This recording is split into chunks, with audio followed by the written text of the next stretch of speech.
جب کسی چیز کی ڈیفیشنسی ہو جائے نا تو اس کی ایفیشنسی بڑھائی جاتی ہے. مثال کے طور پر کسی کے جناب جسم میں وٹامن ڈی کم ہو, ہم کیا کرتے ہیں وٹامن ڈی کی ٹیبلٹ لے کر اس کو پھر بڑھاتے ہیں. کیلشیم کی کمی ہو, ڈاکٹر کہتا ہے بھائی تھوڑی کیلشیم کی دوائی پیو, تمہارے اندر کیلشیم کی کمی ہو رہی ہے. جب کسی چیز کی کمی کی جائے اس کو بڑھانے کی کوشش کی جاتی ہے. اگر یہ دنیا کے چند لوگوں کا یہ پلان ہے کہ مسلمانوں کے دلوں سے عشق رسول نکالو, تو اب میرا اور آپ کا کام یہ ہے کہ انشاءاللہ عشق رسول کو اضافہ کریں گے. اب نبی پاک کی محبت میں اور اضافہ کریں گے. سرور کائنات علیہ السلام کی محبت میں زندگی گزاریں گے. خود بھی سچے عاشق رسول بنے, اپنی نسلوں کو عاشق رسول بنائیں. اللہ سلامت رکھے میرے پیروں مرشدوں. 30 سال پہلے, یہ آج کل کا شعر نہیں ہے, اب بچپن سے یہ ناز سن رہے ہیں, کم و بیش 25-30 سال پہلے میرے مرشد نے کیا پیاری التجا پیش کی, اپنی نسلوں کے لیے کیا ہمیں پیغام دیا. کہتے میری آنے والی نسلیں تیرے عشق ہی میں مچلیں, میری آنے والی نسلیں تیرے عشق ہی میں مچلیں, انہیں نیک تم بنانا مدنی مدینے والے. یہ ہے پیغام دعوت اسلامی کا کہ ہم بھی عاشق رسول بنے, کسی صورت ہمارے دل سے عشق رسول کم نہ ہو, اور جناب ہماری نسلوں میں ہم عشق رسول اتاریں. تو مجھے اور آپ کو اس ڈیفیشنسی کو ایفیشنسی میں اس کے اضافے کا اہتمام کرنا ہوگا. اب آئیے دیکھتے طریقے کیا ہے, کیسے عشق رسول بڑھے گا, کیسے دلوں میں محبت رسول بڑھے گی. کیونکہ جمعے کا یہ اعلان ہر جمعے سنتے ہو, الا لا ایمان لمن لا محبت لا,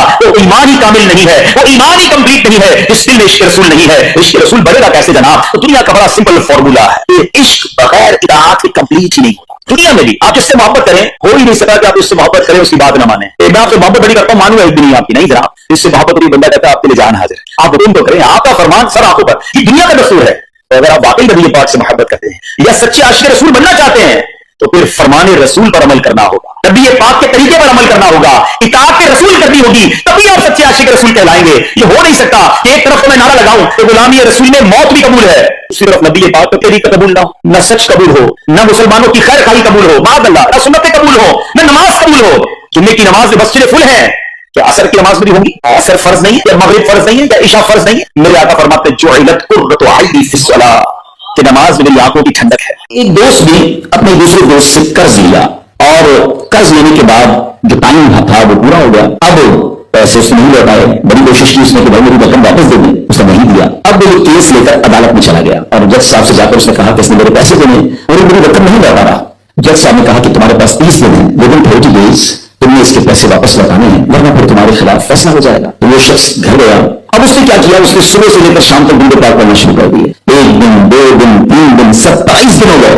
درود پڑھتا رہا اور انتظار کرتا رہا. پیسے تو تھے نہیں, تیسرے دن عدالت میں پیش ہونا تھا. 27 دن گزر گئے, 28 رات آ گئی, خواب نہیں. اس کو کسی نے آواز دی کہ گھبراؤ نہیں, تمہارا قرض ادا ہو جائے گا. اگلے دن پھر درود پاک پڑھتا رہا. اب نبی پاک کی خواب میں زیارت ہوئی. آقا علیہ السلام تشریف لائے, فرمایا گھبراؤ نہیں, تمہارا قرض ادا ہو جائے گا. تم علی بن عیسیٰ وزیر کے پاس جاؤ اور اس سے کہو کہ تمہارا قرض ادا کر دے گا.